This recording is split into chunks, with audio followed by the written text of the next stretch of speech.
Hello and welcome back. Today I've got a couple of jobs on scythe maintenance. Firstly, I bought two old scythes which need a bit of work to restore them and make them so they're good for scything and to re-strengthen them.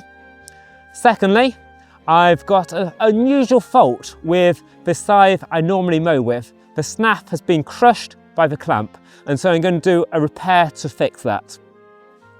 So firstly, onto the new scythes. So I bought two new scythes off eBay. Buying scythes off eBay or second-hand scythes in general is always a bit of risk.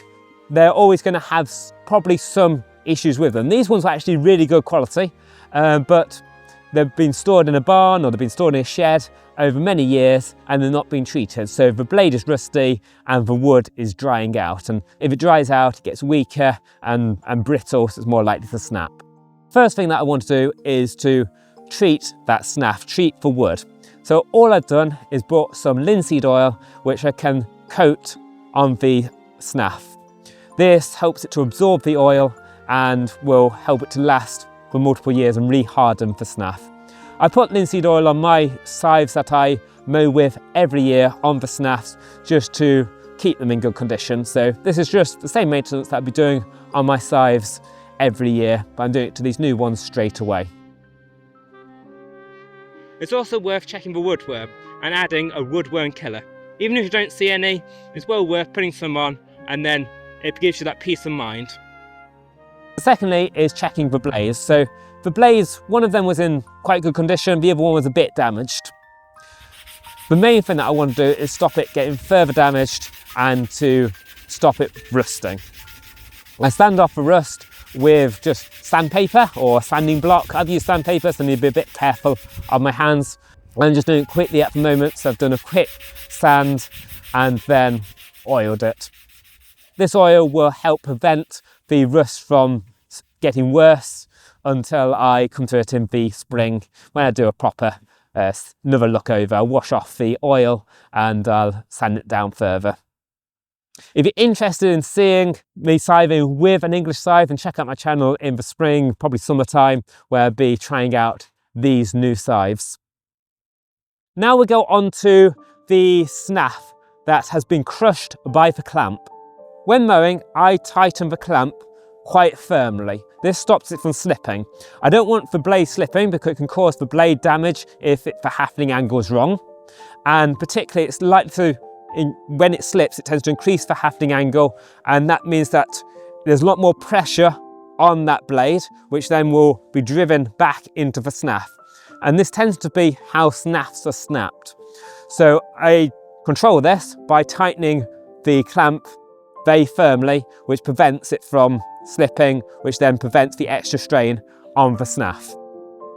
However, this seems to have the problem that it's crushing the snath.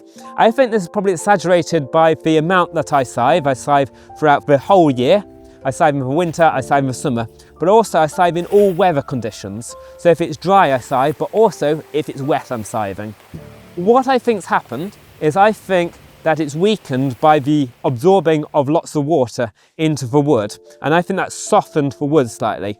I don't really know the physics behind it, so I may be wrong there, but that's what I suspect has happened. And that's allowed a bit of movement within that wood, and it's allowed me to tighten it enough to crush the wood. So now that's meant that the end of the snath is crushed in and it's not flat. It's crushed sufficiently to mean that I can't put a blade on, even with the wedge that I usually use inside. That it's meaning that the grub screws are going all the way through and popping out the other side, and then I've broken one clamp by trying to tighten it as the grub screw has gone through, and then bent slightly as it's popping out the other side, and I've broken that clamp. To counteract this, I have been putting extra piece of wood in to increase the width of that wedge. But with the crush mark, it's rather asymmetric, and adding extra piece of wood which is only covering part where the hole is or where the crush part is then, I think, exaggerating the crush at that part as I'm tightening more into that section. So I had a look on the Scythes Association forum to see if anyone had any tips for how to repair this sort of damage. And one that came up was using epoxy resin. I'm not very crafty, so you'll be able to do this a lot better than me. But it seems to work what I've done. So have a look at what I've done, and then if you're having a similar issue, just do the same, but better than I am. So I've bought some epoxy resin, and I'm going to now use this to fill in the gap where the crush mark has been. And also I'm hoping that being quite a hard resin on there is going to stop it from crushing further. First thing that I've done is got some silicone. This is just some old bathroom silicone that I was using, and I've made a mould going around the edge. So that means I can now pour the epoxy resin into that mould I've created. This is where I've done a very rush job. I've just squirted it down and then used a cocktail stick to make sure there's no holes in that silicone, no large holes anyway. Then I've made sure that the snath is horizontal. You can see I've got spirit level down, just making sure that it's horizontal. Then all I've done is got the epoxy resin and poured it in. So for epoxy resin, you have a hardener and you get the resin itself, which you pour together. You're advised to warm up the resins, so I put some boiling water on it, and then you mix them around in a pot, both the hardener and the resin. That's supposed to make sure that you've not got any bubbles in it. You can then pour it into the mould and leave it for 24 hours to dry. And that's it. It then hardens up, and hopefully you don't touch it too early so you don't have fingerprints in it like me. And then it's ready for going out. Just take that silicone mould off and you've got a nice hard repair for where that crush was previously.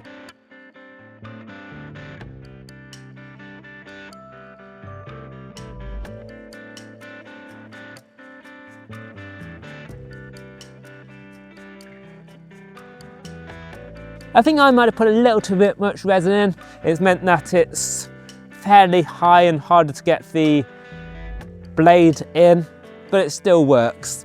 I think ideally I would have put a bit less resin in and allowed a bit more room for me to add a wedge in as well.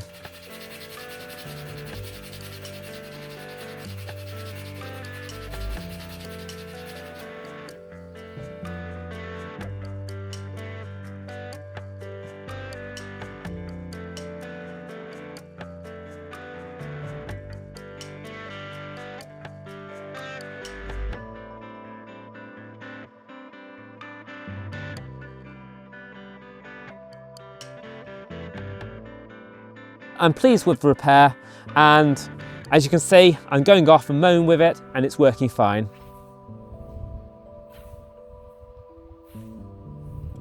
So that's a couple of tips on scythe maintenance. Check out my full playlist on learning to scythe, or see my other videos on historical ways to manage the land and permaculture. Thanks for watching and see you next time.